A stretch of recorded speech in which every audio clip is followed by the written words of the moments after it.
do you have a policy on if curse words slip or anything like that? Because sometimes I get passionate and something slips.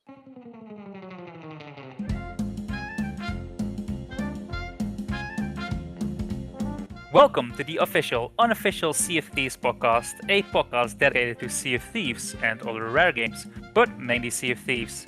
Today is going to be another great episode. It's been about a year since Rare stopped doing their monthly updates, and we are now enjoying the new format of seasons. In this episode, we will be looking back at this structure, but we will also look to the future. In short, do we like what Rare is doing, and what should they be doing to ensure their future is bright?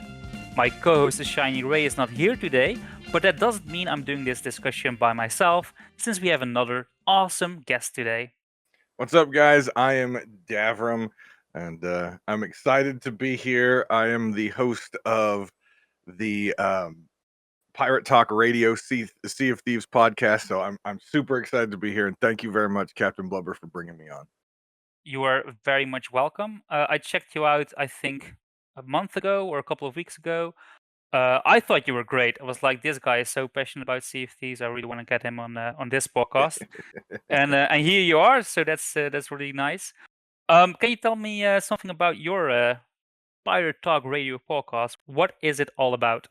Yeah, so this the podcast that I've kind of created over the past, I would say it's a little over a year, but we're just about to hit episode 52, so a year of episodes.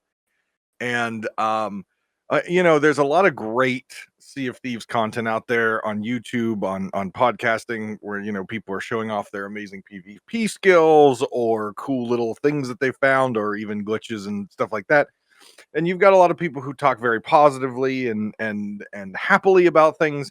And I like to talk positively. I like to give props where props are due, but I felt like there was a space for someone who's loud and someone who is very critical about things that they love and are passionate about. And I love this game, but we all know there's issues.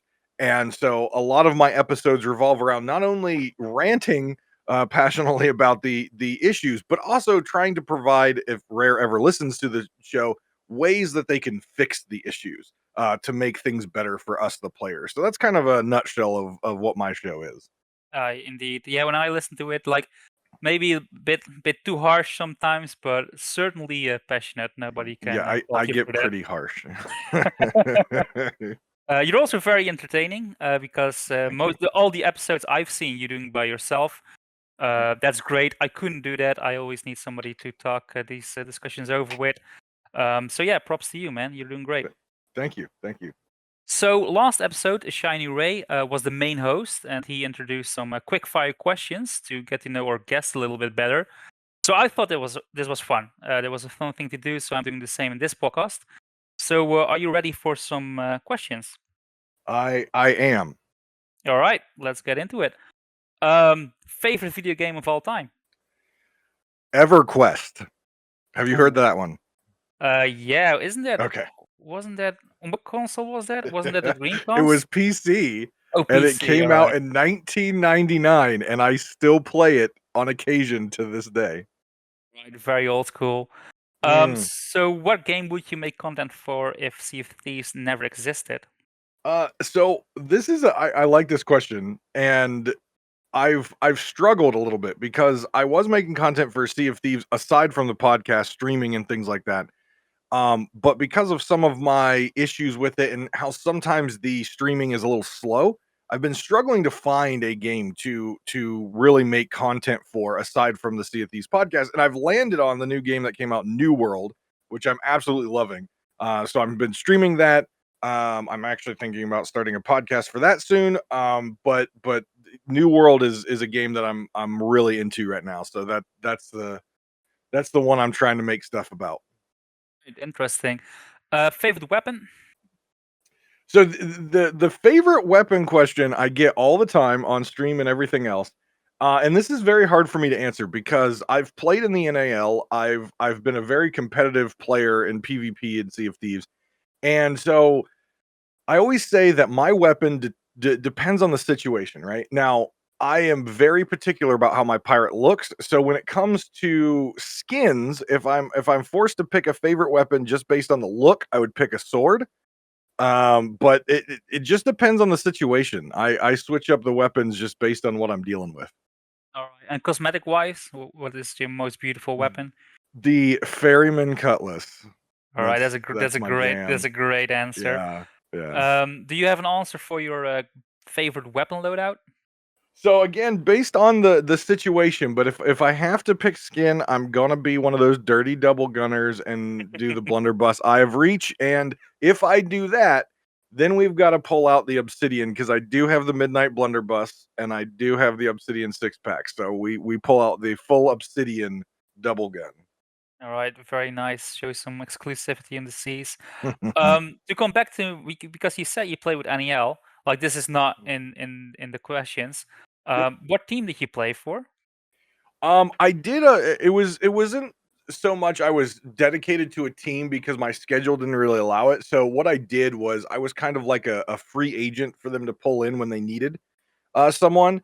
So I played a little bit with the Sirens, which I don't know if they're an active NA team right now, and also Shark Bait. I also played with. I did crew with people of Lion's Mane for a while as well. So I've kind of made my rounds across several teams in the NAL, not as a full fledged member of a team, but kind of like a freelance. Hey, we've got a guy down, and you can fill that spot. So. Yeah, NEL teams always need good people to train with Yep. too. Yeah. And for people who aren't in the know, NEL stands for Notorious Arena League. It's the competitive side of Sea of Thieves. You could say it's Yep. the esports side of Sea of Thieves.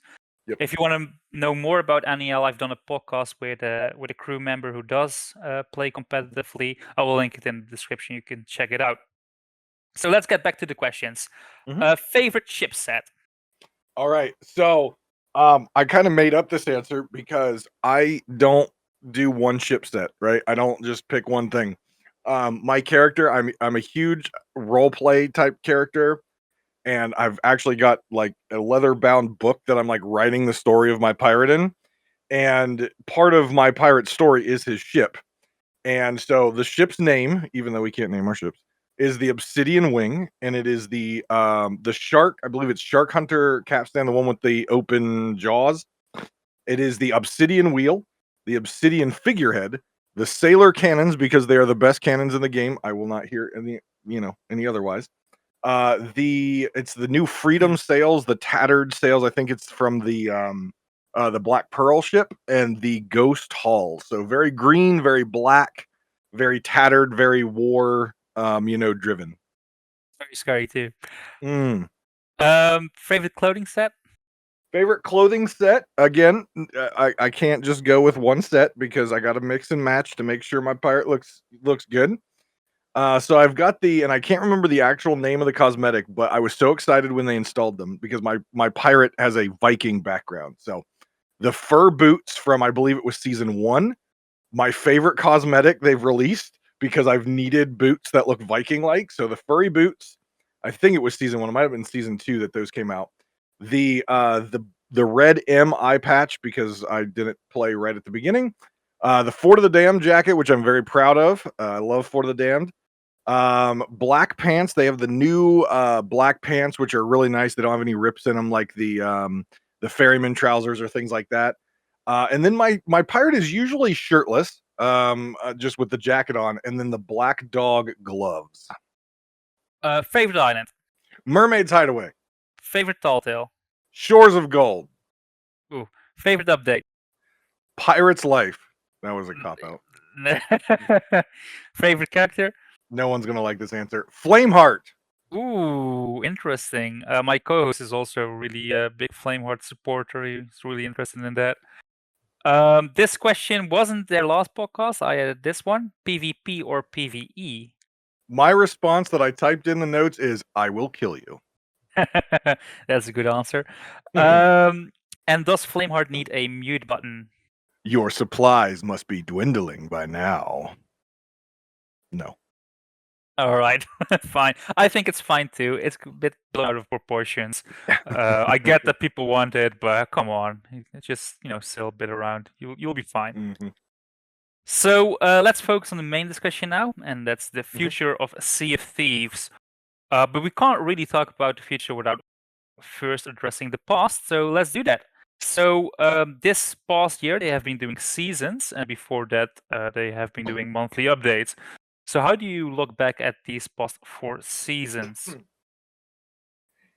Yeah, so I think they started out rough. Mm, I think season 1 and even into season 2, I thought I don't think there was I feel like these were kind of pushed out as something again for a revenue generator, something to give some, players to work on for a series of 3 months. But I felt like the overall value of your plunder pass for specifically seasons 1 and 2 was not hitting the mark. I felt the free plunder pass, it had some cool stuff in it. I thought the paid for plunder pass, though you get the weapon set and stuff like that. I was kind of doing the math, and though it does add up, there was a lot of repeat stuff in from the Emporium past in season 1 and season 2. And I didn't really like that because I am a person that I support the game a lot. I buy a lot of stuff off of the Emporium.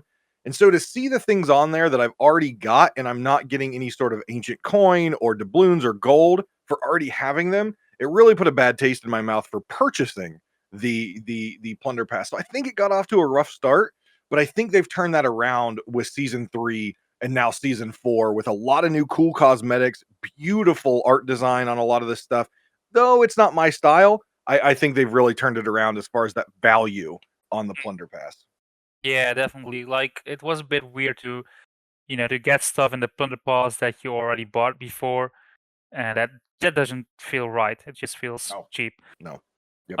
And in terms of the content, because one of my group members actually asked me today, like, how does it compare? Because we had a year of monthly updates and a year of seasons, and the amount of content, in my opinion, feels about the same. Like, if you spread out a Pirate's Life over the year, it would have been similar to monthly updates because season one, eh, didn't really Yep. add that much. Season two, Yep. same story.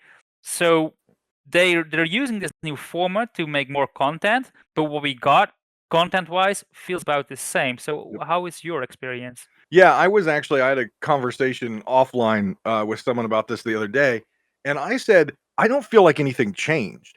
I feel we're still getting monthly events pretty much. I mean, there's a couple months that were missed in there, but we're still getting monthly events. We're still getting some sort of patch each month, even though sometimes it's focused around the quality of life. It's not as focused around quality of life as it was originally presented to me. And in my opinion, it feels the same. They've just divided the year up into quarters and called it a season. That's really all that it feels like to me. We get the new cosmetics and some rewards through the past, but it doesn't feel like much has changed in my opinion.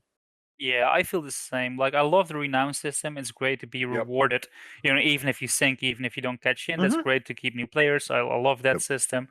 Plunder Pass, I know it's fine. People can decide for themselves if it's worth it. But aside from that, And normally, when a month was almost ending, you had a new month to look forward to. Now Right. you need to wait quite a bit longer, Yep. especially with this Yeah. update. Like everybody, well, most experienced players that is, we're done in a couple of days, and now we're Yeah. waiting for season 5, and that's a long Yeah. wait this time. Mhm. Yeah, but Um, we had 150 million skeletons to kill this time. oh So, yeah, shit, forgot about that content. You're absolutely right. So something they did in the past, and this is the last thing I wanted to address before we look to the future, is in the very early days they had built-in adventures. The skeleton thrones, they had gunpowder skellies, they added the beacons, and those were small additions. But they, in the long term, they stayed in the game, and you can still do that. But now we don't have, built-in adventures anymore. We have these events. So, do you feel sad about the built-in adventures leaving? yeah, so here's the thing. One of the things that has always bothered me about Sea of Thieves is they have created a beautiful world with us that has amazing story that is constantly being told. We are part of the story. We feel like we're part of the story. The art design is beautiful, but I feel like what they're missing is when it comes to these build drat adventures or the mercenary adventures or whatever they've called them across the years, and now they're events. I feel like they're missing creativity. I feel like we're doing the same things every single time, every single month, every single season.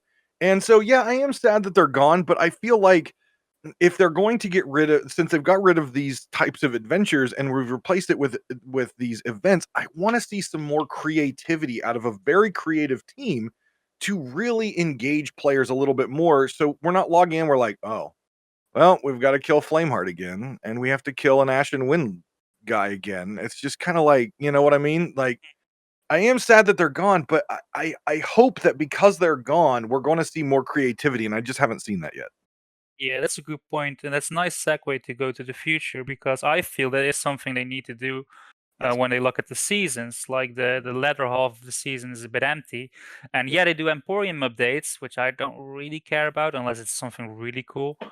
And they have these events. But if they add proper quality of life additions, like I don't Mhm. know, like naming your ship could be in the second month of the Mhm. season, or Mhm. adding a new weapon type like a boarding axe could be the third month of the season. Like just something tiny to keep it going and keep us Yep. excited and coming back. And we're not seeing that. And I feel for the longevity of this game, or what I would want is more of that stuff. Yep. Yeah. Now you have to be careful on the new weapons because got I got really heated about the crossbow because when it was first like thing, everyone talked about, oh my god, they're adding a crossbow. This is going to be so cool. And my response is, whoa, whoa, whoa, whoa. You're the same folks who are complaining that when I shoot someone, it doesn't register, and you want them to add a new weapon before they fix weapons. Like, no, no, no, no, no.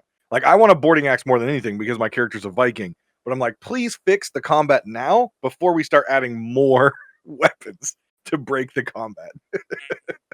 Yeah, that's an interesting discussion because you of course are talking about hit ratch, and it Mhm. also it comes up in every podcast, and we also said in the previous podcast we're kind of sick of it. Uh, Yes.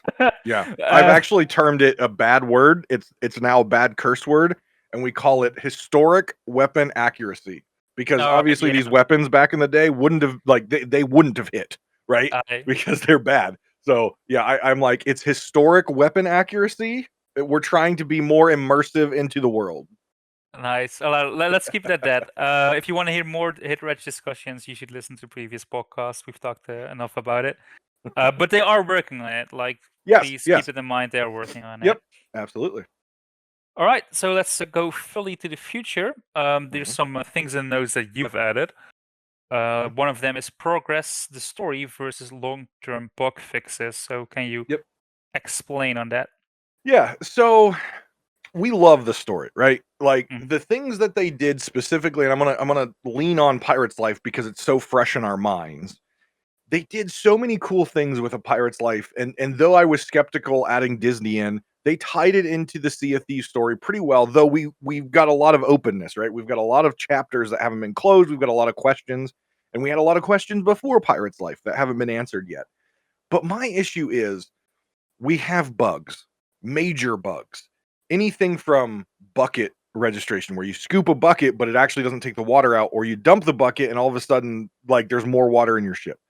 We obviously have everyone has talked a long time about the hit registration. We've talked about the barrel bug, the freezing bug when you alt tab. And those are some of the major ones. Obviously there's minor ones as well. The mass bug seems to be relatively resolved, but my issue is they keep coming back. We Mhm. fix it and then a month or 2 later or a season later, it's back.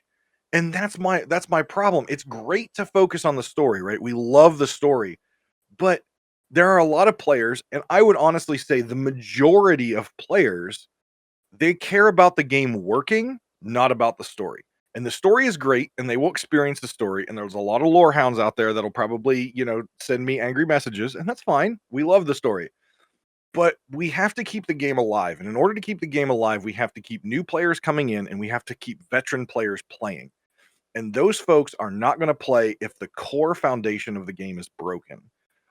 So I would really like them to focus on at the beginning of the season, we get a nice piece of story that will last us 3 months. Maybe not last us 3 months, if we're a hardcore player like you and me who play hours a week, but something for the casual players to enjoy for the course of an entire month that's story driven, and then really focus 2 months on nothing but making sure your bugs are fixed and stay fixed.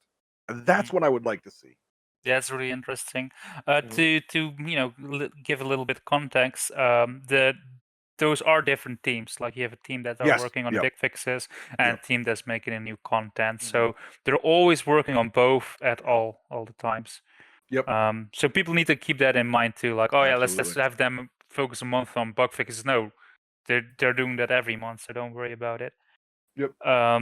It is interesting because people think that I hate the glitches, and because I do also have a series that's called Sea of Glitches, where I show I saw glitches. that. I saw All that. right, thanks for watching that. Uh, so people think I really hate glitches, but that's not really true. I actually think most of the time Sea of Thieves runs pretty smoothly, especially Yeah. considering this is a massive PvE/PvP sandbox pirate game.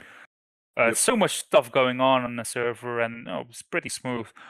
And most glitches I'm not even annoyed at, except like the bucket glitch or the hit glitch, Yep. and that stuff keeps Yep. popping up, and that is I won't say I get angry, but I do get frustrated about that stuff. Yeah. I mean, imagine a new player coming in. Imagine a player who enjoys Halo or Call of Duty or something. When they are playing a game, it's stable. And sure, every game has their issues, but the core functionality of this game is it's combat in some way. Either you're killing skeletons or a pirate lord, or you're killing another pirate. Um, and you have to be able to keep your ship afloat. Buckets, keeping your mast up, repairing holes, or defending your ship and yourself. And if that is the core foundation I see of the game, because if that doesn't work, you're going to sink, and that's never fun. You're going to have a frustrating experience not being able to repair your ship or bucket your ship or whatever it is, and that's like the core, right? And so to keep new players playing and veteran players playing, you got to make sure your core foundation is solid. Like if it's got cracks, well, people are going to fall through the cracks. All right. So your advice is focus on story and focus on bug fixes. Yeah, and yeah, I know there's 2 teams there, and what I will definitely say is, and I've been in project management for IT for a while, including software development, and Blizzard runs into the same thing. Another big, and they're a huge development company where they've got a team who specifically focuses on, story, but a team who focuses on PvE adventure, building new talents and stuff for their World of Warcraft characters. Then you got a team who works on PvP. And the issue that they have, and they've talked about it all the time, is they'll come out with something for PvE on the side, and then the PvP team will have like a week or two to try to balance it for PvP. And so having those 2 teams where you've got people developing new content and then you've got people trying to fix bugs, what happens is the new content introduces bugs that might have been fixed because of code, and it's really rough. It's great to have the 2 teams, but I feel like there needs to be more of a meshing together, like a more handshake approach to make sure these big content updates and these monthly quality of lives are fixing things and not breaking things that have been fixed in the past. Yeah. Yep. All right. Interesting. And I do agree to a certain extent that it is a bit weird to to have the same bugs popping up the same time over, and Yep. that's a bit annoying. Like I don't mind if Yeah. there's a new bug. I mean, it happens. It's game development. It's all good, but Yeah. you know to see the same ones returning, that's just a bit aggravating. Yeah. Another idea you had to keep longer players invested was the addition of tall tale servers. So, do you care to elaborate on that? Yeah, so so tall tales, right? I like the tall tales. Now, what I will tell you is about a year ago, I finally sat down and said, "Okay, I'm gonna do it. I'm gonna go get my muddy curse, i.e., the gold curse, because it looks like mud. I'm gonna go do it." And that required me to do all the tall tales from the original, set 5 times. That's a pain in the butt. And I don't understand. Like the tall tales are great. Don't get me wrong. But there's no reason to do them 5 times. I felt like I was playing a Diablo game where it's like, "Oh, you completed the entire game. What do you do next? Okay, you play it again." Like, that's what I felt like I was doing. So I really think they need to look at first off, retrofitting some of the old content, namely Tall Tales, and bringing it down to 3 or even like Pirate's Life. Pirate's Life was 1 time, which I thought felt great. I thought it felt great. And the Heart of Fire series, it's 3 times. So I think they really need to look what they did in Pirate's Life and retrofit the old Tall Tales to doing it 1 time. And if you don't get all the journals, that's fine. You can do it again, but you don't have to. Um, but the server side, I think, is really important because one of the issues that we have in this game, and I know one of the questions that we might get to a little bit later is about like the old Xbox, right? And it all comes down to server stability. And we can't add more ships because of server stability. We can't expand the map because of server stability. We can't do a lot of things because of server stability because it has to support older hardware. But we have this new system that was introduced with Pirate's Life, the portals.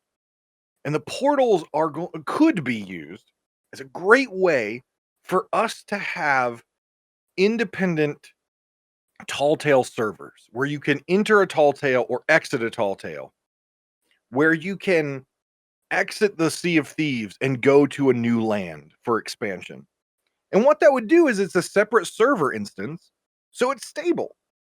And for people who want to do tall tales and not get rolled up on by, a sweaty PvPer like me, they can do that. And they can do their tall tale in peace and not have to worry about people fighting. With the caveat, I don't want these to be servers where people can just go and farm accommodations because they would be in the regular Sea of Thieves world. And I don't want them to go farm gold and accommodations and things like that. I just want it to be a peaceful place where they don't have to worry about players and they can focus on the beautiful and amazing story that Rare has given us. I think that would be a good thing for them to look at. I don't know on a development side how hard that would be, but I think it would be really cool. And that's not also to say to take the tall tales out of the real world if people want to do it that way. But again, for the new players or existing players who just want to grind out their gold curse or whatever, I really think this would be a really cool idea to keep the server stable and allow people to do their tall tales in peace. It is certainly an interesting discussion. I'm not sure if that solution, when I heard what you said on your podcast as well, and when I was listening to you, I was like, yeah, this is an amazing idea because they can learn the ropes of the game without, Yeah, the fear of getting sunk by, sweat lords or, right. people who are not even sweat lords, but just people who are a bit more experienced. And then Yep. they actually like the game, and then they're like, all right, let's try some PvP and Yeah. let's try some accommodations Right. now. Right. Yep. Yep. I yeah. Yeah, I'm not sure if that fits in their philosophy. It might not. I'm still trying to form my true opinion about this, but it is interesting. I'll Yep. give you that. Yep. Something else you put on the notes was alliance servers, the double-edged sword. So Yeah. again, do you care to elaborate on that? Yeah. So I have I have ranted at length about alliance servers, and I know there's a lot of players out there who enjoy the experience on alliance server. And I've talked in length, and I won't get into my rants here about the alliance servers and how they cheat the system. Right. I won't get into that rant. But I did an experiment this week. I've been setting it up for a while. And I did an experiment this week, and that's pretty much what this week's podcast on Pirate Talk Radio is about. So I won't go into too much detail there, but I wanted to test this event because I saw a lot of people on Twitter and Reddit just saying, I can't get this event done, the favor side, right? The tankard, the blunderbuss, and the cannon, where you have to get 2,000 favor to unlock all 3. I can't get it done. A month isn't long enough. And I'm a huge person that says, look, limited time events aren't meant for everyone to complete. They're just not meant for that. But I think it could be designed differently where more people can get it done, but not everyone. That's fair and that's fine. The people who put in the work get the rewards. But I wanted to do a test and see if I did this in an alliance server. Ooh, can I do it? So I joined an alliance server. Ooh, felt dirty. And in 3 hours, I'll give you the statistics here. 3 hours, I had my 2,000 favor. I had 3 million gold, and I had 28 levels in the plunder pass done in 3 hours. That is broken. But the double-edged sword part is, yes, it's cheaty because you're taking a core feature out of the game, which is players are supposed to be an emergent event. PvP is supposed to be like a megalodon. But there's a lot of players who play on alliance servers, and we're talking about Rare as a business. They have to have money. If you take that alliance server away, there's a lot of players who don't like PvP and might stop playing the game, and that means no more Emporium purchases, which is a huge piece of their revenue. No more Plunder Pass purchases, a huge piece of their revenue. So it's a double-edged sword, and yes, it is undermining the core values of the game, but it also generates them money to keep developing. So it's a huge double-edged sword that I don't know if there is a good answer for. Yeah, interesting. So what you're saying is like if they remove the ability for alliance servers, then people will lose interest and it's not good for the business. So they kind of Right. need to keep allowing alliance Right. servers. Now, with that being said, I know in their last podcast or 2 podcasts ago, their official one, Mhm. they said that they are watching alliance servers because they do feel that they are breaking the integrity of the game. And I can say, since I did this experiment, I was setting this experiment up for a while because I was really dreading joining an alliance server. All major alliance servers, actually, I think all alliance servers have actually been removed from the Rare website under Discord affiliate servers. So all of them are no longer there. They used to all be there, but they're all gone now. Yeah, that's true. I heard you talk about that on your Mhm. podcast. Yeah, Yep. interesting. I don't like alliance services as well, so we share that opinion. I do feel it's fine if you try to get two ships on the same server to Yep. to knock some dumb accommodations out or something, or if Yep. you just want to have fun with your crew. Yep. And that's totally fine. But an entire takeover, that goes against the philosophy of the game, I That's feel. 24 hours a day. Oh my gosh. I can't even express to you how bad the player experience was playing for those 3 hours. I I Well. I just I can't express to you how awful it was. It was painful.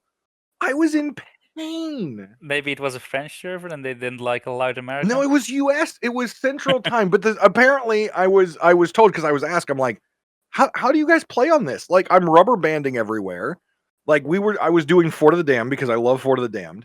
And I'm telling you, you've done Fort of the Damned before. You know how the skeletons spawn. One skeleton was spawning, one single skeleton every 30 seconds. And I was rubber banding everywhere. And someone's like, "Oh, that's fine. The server's just been up for like 3 days and it's just struggling." And I'm like, "How do you play on this?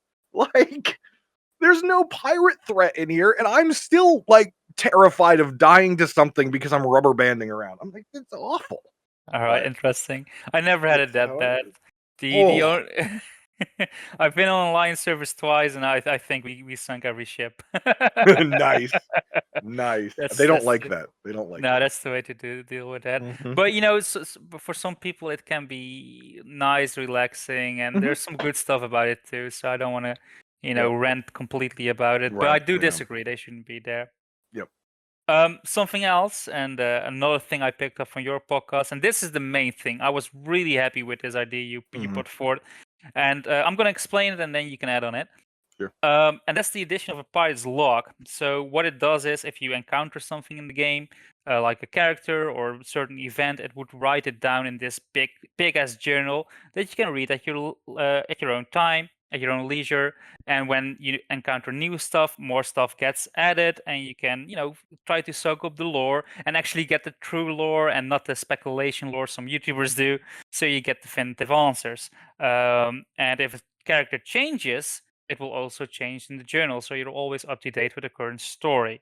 So, am I correct in that vision of yours? Yeah, so actually, you've expanded on it a little bit, which I like because you were talking about things changing. I was just when I first proposed this, I was just talking about any of the interactables, like the journals or the cave paintings, being placed in the book. But I like how you added in there other things that you interact with, like Briggsy or whatever. Things can be updated or information about like a character like Duke or Lorena can be updated in there real time. I like that because it would give players a reason to keep back and going back and looking at things. Yeah, And I characters like do change in the Sea of it. Yep, Thieves. yep. Duke, Duke, Duke Wanda is also a good one. turned Yep. his back on us. Well, we don't know. He could be an inside man. The story's still out on that one. Turned his back on us. I mean, his voice changed. Could be his brother, his twin He brother. went to the dark side. Join the Emperor. You're a Star Wars fan. Aye. But anyways, like a Pirate's Log, I think that's a great addition, especially for the lore hounds. You Yeah. said people don't really like to read, but I know it's I disagree. Like if you're invested in the story, you will read Yeah. that journal. Anything else you want to add on that? Yeah, so to be fair, and where I actually stole this idea from was New World, which is like I said, the game that I've been playing because they have the same style of lore that Sea of Thieves does. As you get no cutscenes, right? Sea of Thieves doesn't have a cutscene aside from leaving the maiden voyage or leaving the pirate's life.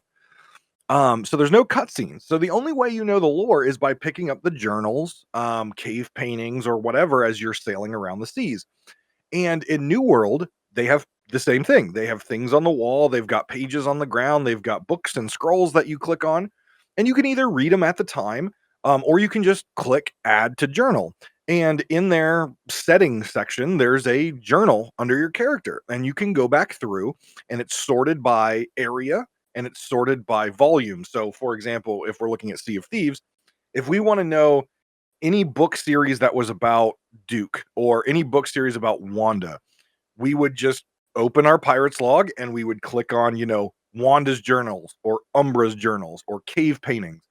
And then it would basically like a real book in real life. It would have a page and it would have each volume that we found. And if we haven't found it, it just says you haven't found it, right?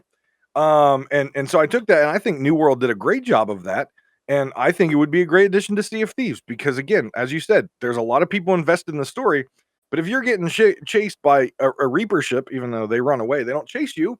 Even if you're getting chased and you're trying to grab, and you see a journal and you go grab it, you're not going to sit there and read 5 pages while a ship is chasing you, right? And you're trying to get Exactly. cannonballs. You're just going to go click, click, click, click, click, click, click. Oh, I added it for the accommodation and back on the ship, and then you might forget about it. Yep, exactly. Indeed, because just so you can read it, like when somebody is putting the cosmetics on your ship, or you're doing Yeah, something else on the outpost and you have a breather, or when you're sailing from island to island, like you have something yeah, to do, and that's great. absolutely. Also, I would like to add to that, make it visual as well. Yes. I have the Tales of the Sea of Thieves, and that's Mhm. it's written kind of like a journal, but there's a lot of concept art in there as well, and it's Yep, amazing. yep. And if they do that, for a pirate's log or pirate journal in the game, that would Mhm. be fantastic. The Flameheart Journal is what you have there. Indeed, the Flame Art journal, indeed. Or the Flameheart Junior Journal, I should say. Indeed. Are you ready to move on? Absolutely. All right. So something I really would like to see going forward in the future, and that is like through October updates. I'm a sucker for Halloween and for spooky stuff. But we don't really see that in the game anymore. Yeah, we have this event now that's going on. Maybe not. Maybe it's finished when this podcast releases. But basically, that's stuff we've already been doing. When the Fort of the Dam was announced for the very first time as a monthly update, I was so excited. It's still a great addition to the game, but all the other Octobers, we did not really get something like that. And I was expecting uh maybe selfish and having high hopes or whatever, but I wanted more October updates, like a spooky event like a skeleton megalodon or a ghost megalodon, or something that may it's even a reskin, or it's something else than just doing the same old stuff during October. So I do hope, looking forward, that if they're gonna adjust the seasons a little bit, that they keep a special content update ready for Halloween, so we have a new edition as well. How do you feel about that? So, the first thing that popped into my mind, what if they took Flameheart's head and made it a pumpkin? It's like a jack-o'-lantern in the sky yelling at you because he's already orange. Yeah, that goes a bit too far. Like that conflicts with the lore. It would be funny. It would be funny. I do like the Uh, skeletal megalodon. Even the Yeah. Kraken, you could. Well, I mean, Kraken technically doesn't have bones. It's an octopus, so I guess not. Well, not really. It's more of a hybrid than Sea of Thieves, isn't it? But yeah, the tentacles are definitely muscle, pure muscle in the I game. like the skeletal megalodon. So I guess my concern in seeing how Sea of Thieves does things, I feel like if they introduce something for Halloween, it wouldn't be something that's just for Halloween, right? If they introduced a skeletal megalodon, they're gonna introduce it and it's gonna stay forever, just like the Fort of the Damned. I don't think they and that's something again that goes back to my I wish they would be more creative in their events. Why can't they like they already put little like spooky music in the inn and pumpkins and stuff around that later disappear and during the, holiday times for like Christmas, they put up Christmas decorations and then it disappears. Why couldn't they do something like that? Like, heck, put Ramsey in a scarecrow costume or a Santa Claus costume, right? Just something that adds a little bit of spice, and they don't even have to say it, right? If they put Ramsey in a Santa Claus costume during Christmas and didn't say a word until someone went down to the pirate legend hideout and took a picture with him, yes, yes, that would be a great moment. But I agree, they definitely lack on Halloween, and I just have to ask, what are you tired of lighting the beacons of the damned every single year? Are you tired of that? Are No, you? Are it's you? fun. It's fun. I love doing Yeah. that. Mhm. But again, you could expand on that. Like the way I picture a Skeleton Megalodon event, it's you need to do it with two crews, get certain lights on your ship, maybe not all of Yep. them, but half of them, get Yep. together, play music, your tattoos glow up, back to the Yes. day from the Hungering Deep, and then you fight the Skeleton Yes. Meg together, Bring you the get a bunch hungering of deep loot, stuff back. Yes. and then you have multiple ships in that same area, and then you have, are we gonna fight or are we gonna be nice and share the Oh, we're loot? fighting. So Yes. Yes. and See, that's and everything. creativity. Yes.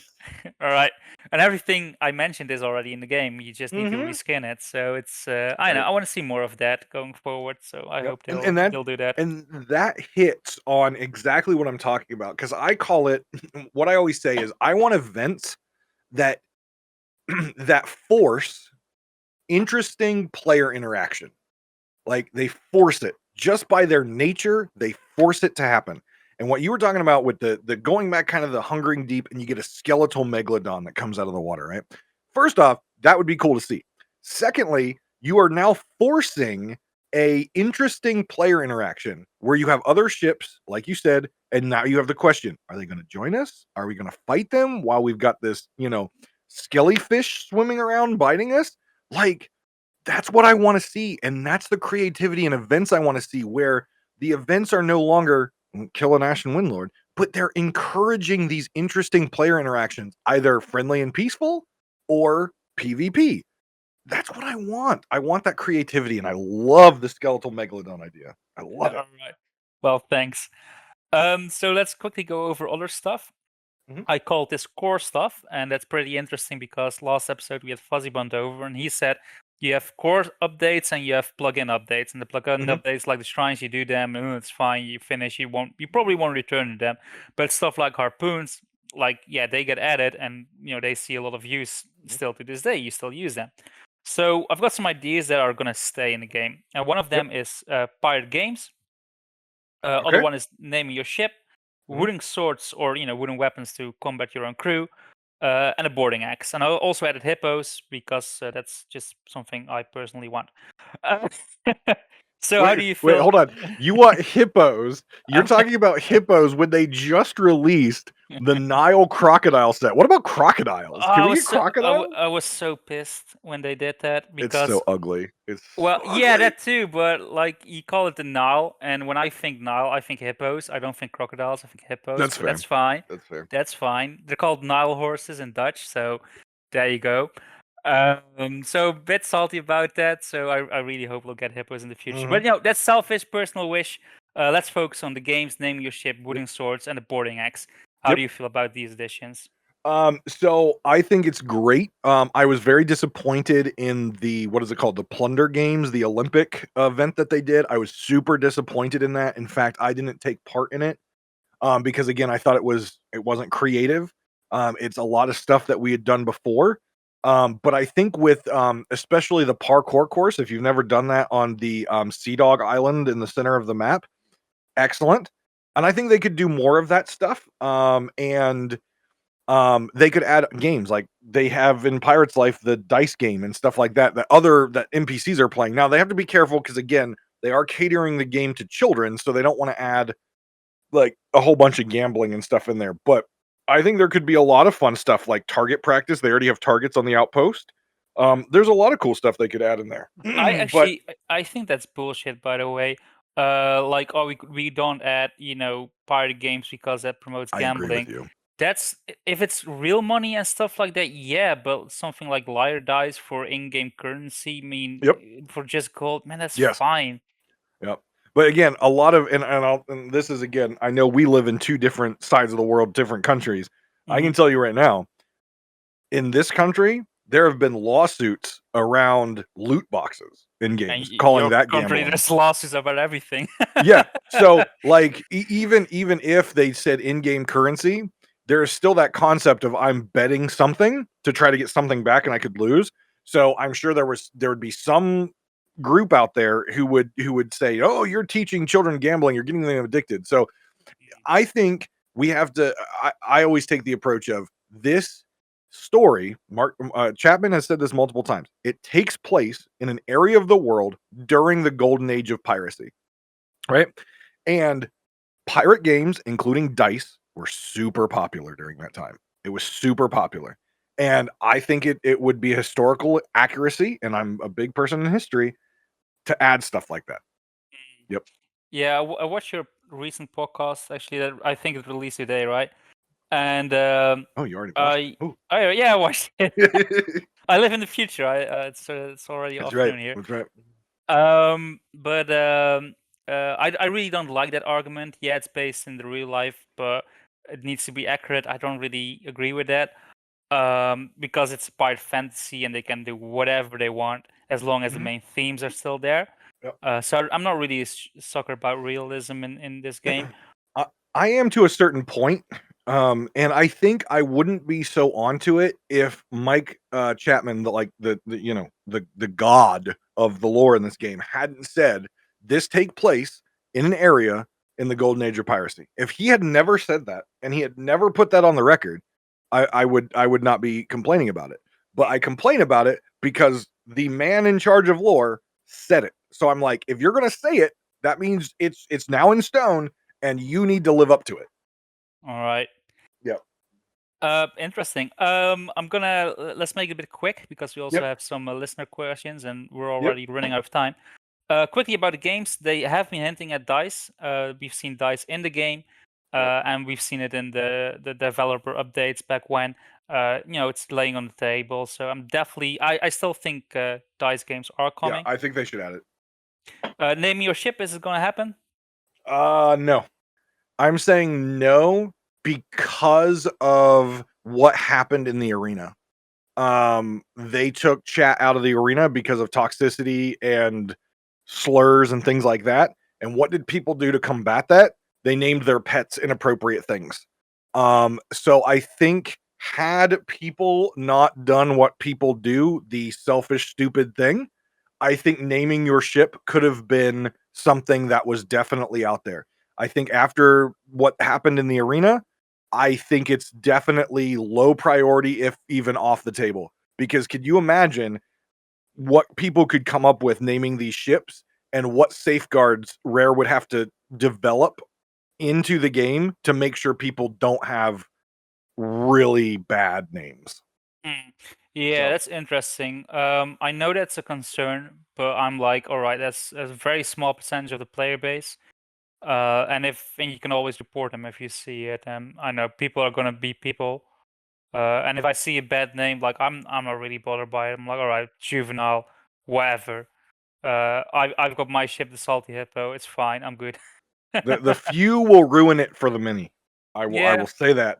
we'll see. I mean, like I mean, we are really good on going on tangents now. Yep. But in arena too, like yeah, you remove the ability to talk with each other, and that's great because you remove the game words people say against each other and frustration you hear between the matches. But you're also removing all the good interactions and the like. I got recognized in arena for the very first time, and that's That's that's a moment that's gonna stick with me forever, right? And that Mhm. wouldn't have happened if they removed the voice chat back then. Yep. So I I don't know, I like, actually changed my name in the game. Um, mm, and I refuse to use anymore in any game, the name I use on stream Davrim and the name I use on stream or the name on any of my social media. I refuse to name my character that anymore, mm, because of experiences of and I have a very small streaming community, but I refuse to name myself something where people recognize me from Pirate Talk Radio or from social media, because of those interactions. And so my character's name is his name, from my lore, and I do that because I've had bad interactions with people in that way. interesting. Well, we can do another podcast about that, but let's keep Oh yeah, let's keep yeah, going. yeah. How do you feel about wooden weapons to combat your own crew? I think that that could be fun. I like it because my crew and I would have fun. Now I just choose to set them on fire, throw blunder bombs at them, but that's me. The concern I would have there is, again, thinking outside of my personal crew and how much fun we would have, but thinking of, open crews and very trolling people that would really hurt the experience for people who do open crews. But I like the idea. I think that would be a lot of fun to be able to swing wooden swords at each other. I think that's great. I think it's Yeah, great. agree. And a quick one, boarding axe, yay or nay? I say yes because Vikings, but no because they still haven't fixed the current weapons. All right, interesting. Again, I love to delve in that, but we have some Mm. listener questions we need to Yep. get going because they are actually really great. So I let's read them. They're discuss. good. Nice. So let's discuss the first one. That one is from Al Ewalsh. Sorry, Mhm. he asks us, "How long do you think Sea of Thieves will be supported? Do you think they'll keep building on what we have now, or make a sequel instead?" So you can take that first. Yeah, so, I think that Sea of Thieves, will be supported, and I'm going to use the cop out business answer, as long as it's making money. I think as long as the game is making money, it's going to continue to be supported, and we won't be seeing a sequel. But once that money starts to go on the decline, I think that we will see what their next adventure is, but I don't think we're gonna see that anytime soon. Yeah, I agree with that. Like, I don't even think we're gonna get a sequel at all. No, I Rare don't is either. notorious for not making sequels people want. But this game was also built with longevity in mind. They had discussions with Microsoft before, like, "Hey, we're gonna do a new console. Is that Yep. still gonna work with Sea of Thieves?" And yep, this totally aligns with our vision as well. So I think this game, if it's still profitable, they're gonna keep making content for it till If the next generation comes if around. I remember right, Joe Neat actually said their original, design map for this game was a 10-year game, Yep, I that's true. believe, Yeah, and no, that's we're true. we're on what, like 3.5 years? Yep. So, I don't see that changing anytime soon. Indeed. And also, I wouldn't want a sequel. Like, if this game lost 10 years, like after 10 years, I know I'm kind of done with this pirate game, I'm I guessing. Yeah, I think the only thing that we would get in a sequel that would be different, would be obviously updated graphics, potentially, like and I think the graphics in Sea of Thieves are fine. I love the graphics in Sea of Thieves. I know some people don't, but I think it's very whimsical, but, like, the water is beautiful. I think the only advantage we would have in a Sea of Thieves 2 is they could rebuild it from the bottom up, which means they could lay that foundation stronger for things like like the major bugs that we're dealing with right now, they could lay that foundation stronger so we don't have to deal with that. Yep. That Yeah, would I be the agree. only thing.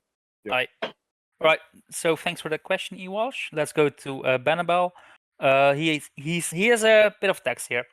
He says, "I want the outposts to look more like towns. A Pirate's Life gave us a peek at what a town in Sea of Thieves can look like. I want that town feel, with houses and streets on every outpost. And why not give the NPCs like 5 Paces Frank a house as well? I know it don't add much, but much to either PvP or PvE, but a beautiful game is something that adds to the overall experience." And then he adds a question to that. "Do you think Rare should spend more time on the environment or keep focusing on the gameplay?" So the first thing I want to address is the pirate town, because very early on, like in the first couple of months, people were saying, "Hey, we want pirate towns. It would be so cool. I want to see how the team can handle a pirate town." And then they said, "We're not doing that." we have the outposts, and the outposts, yeah, they will expand. You will get, a building here and there, but it's all going to be, made from shipwrecks, because you can't really transport big structures from the real world to the Sea of Thieves, because that won't work with the Shroud. So that's the in-game explanation.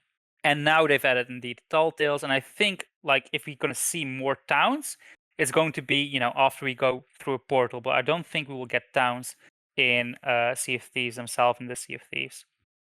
Yeah, so, what I would encourage, the person who asked this question is, I would encourage you to watch a show or pull up YouTube and watch, bits of the show Black Sails. And the reason I would encourage that, and again, I'm gonna go with the history route here and the gold age of piracy. The outposts that we have are very much designed, how the shoreline was in towns like Nassau, where the pirate republic in the Bahamas rose, during the golden age of piracy. So the outposts we have are very reminiscent of the shoreline, quote unquote, pirate towns of Nassau. Now, when we talk about the tall tale in the city, that's when you get off the shore and you get into the city, because back then the pirates kind of secluded themselves a lot of the time to the shoreline, and the rest of the island was for more the civilized people, right? They didn't want to be around the cutthroats and the pirates. So I would definitely encourage folks who are interested in that, on a history level, to check out a show like Black Sails, who really demonstrates that. I don't think Sea of Thieves, like you said, is ever going to expand, because you would have to increase the island size to make the cities. So I think we are going to always have like a portal to get to a city. But I think the current outpost system is a beautiful representation of what the shoreline of a pirate civilization looked like. So I'm okay with the current situation, but no, I don't think they'll ever expand it, because they're gonna have to make the islands huge. Yeah, I think we agree on that one. And to answer his question, do you think Rare should spend more time on the environment or keep focusing on the gameplay? Um, Gameplay. I think their environment is absolutely gorgeous, and I wouldn't change anything about their environment. I think that is probably one of the highlights of the game. Everything from the shores of gold to the pirate's life to, even though I'm critical about this new sunken kingdom, their environment is gorgeous. And it's something that I don't think anyone can take away from this game. That art team is brilliant, and their environment is brilliant. That's great. Again, totally agree with that. Even though I do like Sun Kingdom. Let's go. So thanks for that, Benabel. Let's go to Anders X10. A question for the next podcast. Are you excited for Xbox One not being supported one day? And what do you think will happen / will be possible afterwards? Like, what kind of updates could come? So we touched on this before. I actually, I think that they will eventually come, but it will take a couple of years before we're there. How do you feel about that? Yeah, same. So I don't think in any reasonable sort of time that a lot of players want, are we gonna see the Xbox One go away? Ultimately, we know how hard, if you've been trying to get a hold of the new Xbox, how hard it is to get a hold of. So most of the players out there don't have it. It is very expensive. And I don't see it going anywhere unless Microsoft stop supporting the Xbox One. Sea of Thieves is not going to stop supporting the Xbox One, because again, it's on Game Pass, it's on, Game Pass Ultimate, it's on all that stuff. It's one of their feature games. Whenever Xbox has a splash screen or something, you Yeah. always see Sea of Thieves right there next to Halo and their other big games. So until Microsoft themselves stop supporting it, Sea of Thieves isn't going to. That's really interesting because they really keep support. I'm still surprised about how well Sea of Thieves is doing for Mhm. Microsoft. And I watched the last E3 live, and Yep. nothing got me excited. Nothing except No, Sea of Thieves. Like, this 3-year-old game was the only thing there that got me excited, which I is. threw things. I was so angry at that. Like, when I watched that E3, I tweeted really angry tweets and I threw things in my studio because I was so mad that they were bringing the mouse into my game. I was so mad. It turned out really well, but I was Yeah. so mad when I'm like, how dare you bring the mouse into my game? I was so mad, but it turned All out right. okay. All right. Well, good. Again, there's so many topics we could delve into. Oh yeah. But let's answer this question properly too. Like, Yes. Yeah. what do you think if they stop supporting Xbox One? What do you think will happen? Like, what kind of updates will we get? Yeah. So we could see definitely a change in the servers. So larger boats, more boats on a server, a expansion in the world. Right now, obviously, we had the shroud pulled back with a pirate's life, more islands, more areas. Because ultimately, what we're running into right now is what can the Xbox One handle on the servers? So, better servers, thus more ships, more players, more area to explore, is what we're looking at. So, and a lot of the interactions, as far as even potentially historical weapon accuracy, hit rig, could be changed because we could feed more power into that engine that the Xbox One can't support. Yeah, totally agree with that. Like, if that would happen, the big changes are obviously bigger world, more ships, Mhm. and less glitches. Yep. So, Yep. and in terms of content, I feel it's going to be about the same. They're doing a great Yeah. job Yeah. already. They've proven in 3.5 years that their content regiment is not going to change. I All right. So the next question. Oh, thanks by the way, Anders, for that question. The next question is questions is from my co-host, AShinyRay. So nice to have a little input from him too, even though he's not here. He asks us: is the story going at a too slow a pace, just right, or even too fast? I did see that question, and I thought it was a very good question, and I had a hard time thinking of an answer, to be honest, because I like the mystery, okay? And I know that, as you mentioned before, there are YouTubers out there who do a lot of speculation, like, their entire brand is about speculation, and I love the mystery. We released Flameheart how long ago? And he's still in the sky? We don't know when the resolution is. Mhm. We had Duke traveling around to all these islands. We didn't know why. He just kept moving around. And then we find out. We had Wanda, who the last time we saw was in the Heart of Fire and disappeared. Where'd she go? We don't know. And I love the fact, even though it bothers me and annoys me that I don't have these answers because I'm a completionist and I want the answers right now. I love the fact that they can present us a good chunk of story and leave it open-ended. It feels like the first few seasons of The Walking Dead, where you had this great episode, everything builds up, and then cliffhanger, and you're like, "Wait, I don't wanna wait till next week. I can't wait till next week." But that's how Sea of Thieves has built this, and I absolutely love it. I think they could turn the speedometer up a little bit on it, but I think overall, I think it's fine. I actually think it's going too slow. Like we're still like yeah, speculation is part of it. In the beginning, I was frustrated by that because I want definitive answers in my lore. But now I'm like, no, it needs to be a little mysterious. You need to guess what's going on and fit it all together, and that's part of the fun. However, waiting over a year to find out what's happening with Stitcher Jim is like, come on, guys. I mean, this is a bit too long. Like the burst of anticipation is going away, and that's not Yeah. well. Yeah, and I think Chapman has said it multiple times is how we, the players, interact with the world and what we post on social media and stuff kind of also changes the future of what they're doing with the game.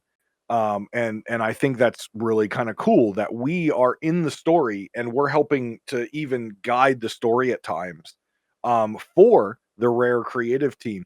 I think, like you said, I think the speedometer can turn up a little bit. I'm telling you right now, your skeletal Meg, that's going to be Stitcher Jim. He's going to come back as a giant skeleton fish.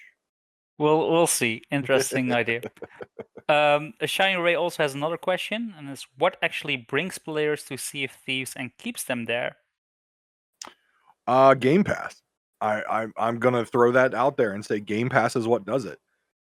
If you log into the Xbox and you see the big banners, you see Sea of Thieves right there. Obviously, we saw at E3. You know what was the big exciting announcement? Disney coming to Sea of Thieves and Jack Sparrow and like Game Pass and the Xbox way of how it just slams Sea of Thieves in your face everywhere you look, it just adds intrigue of people saying, "Oh, well, maybe I should try this game." Yeah. "Oh, what is this?" You know? I think it's Game Pass. I think honestly that's what brings new players in, and they can get their friends to come in, you know? And it looks amazing too. Yeah, Let's it's not forget beautiful. about that. Yeah. Like we say, yeah, graphics aren't the most important thing. Gameplay is, but man, if you look at Sea of Thieves, you just want Oh, to it's play beautiful. Yeah, the it. water sometimes I just like to sit and just, like I know some people are supplirates. They like to log in, supply up the ship, then log out. Apparently, that's therapeutic.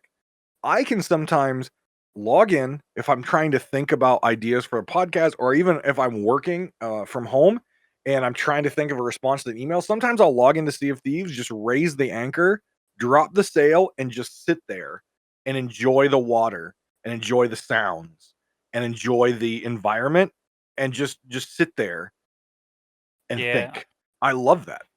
I did a lot of that too in the early days. Mhm, mhm. Just sailing from one island to island was such an amazing Yeah, it's experience. great.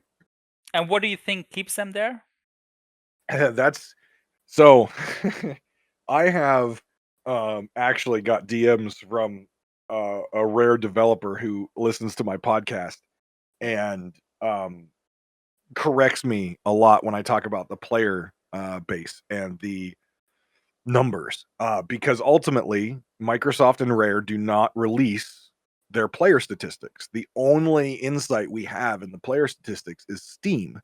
And obviously, that's a very small percentage of players, but that's the only data I have to go off of.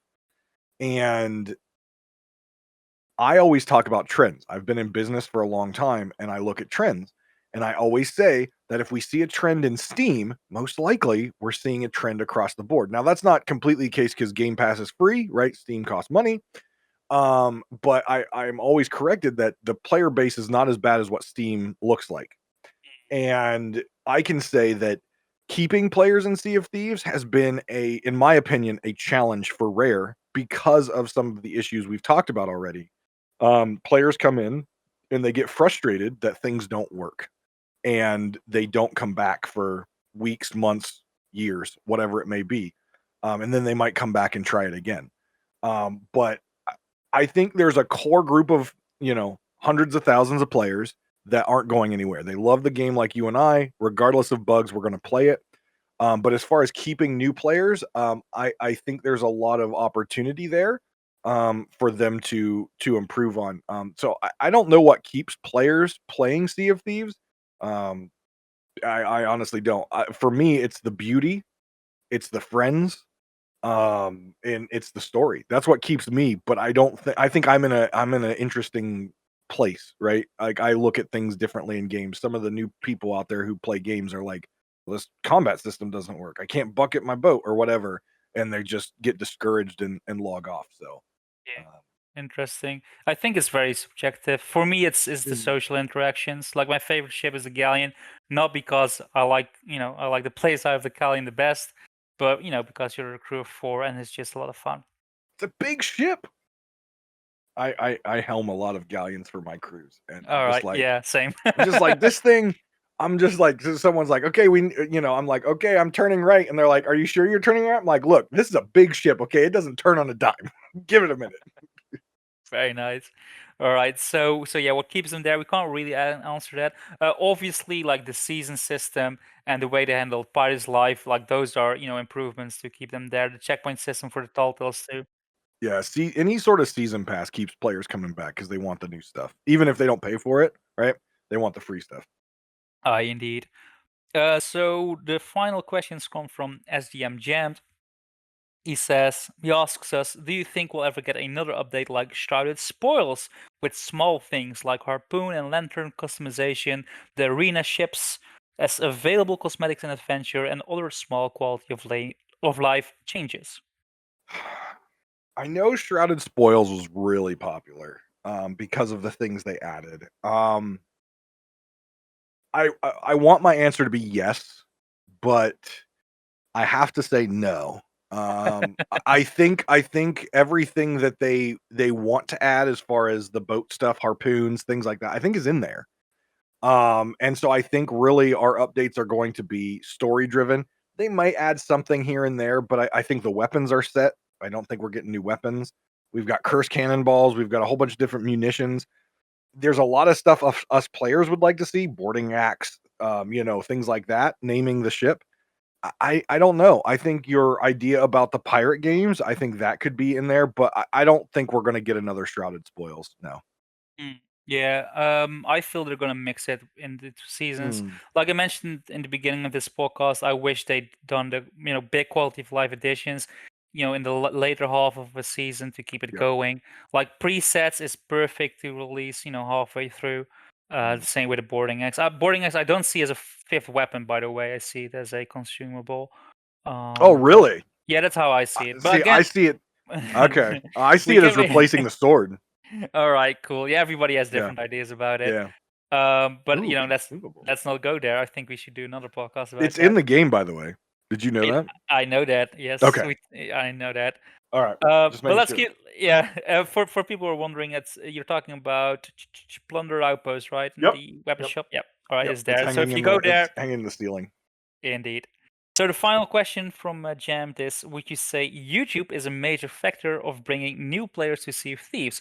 For example, when people such as Wylan or Operator Drewski play the game, it brings new players from, say, like Rust.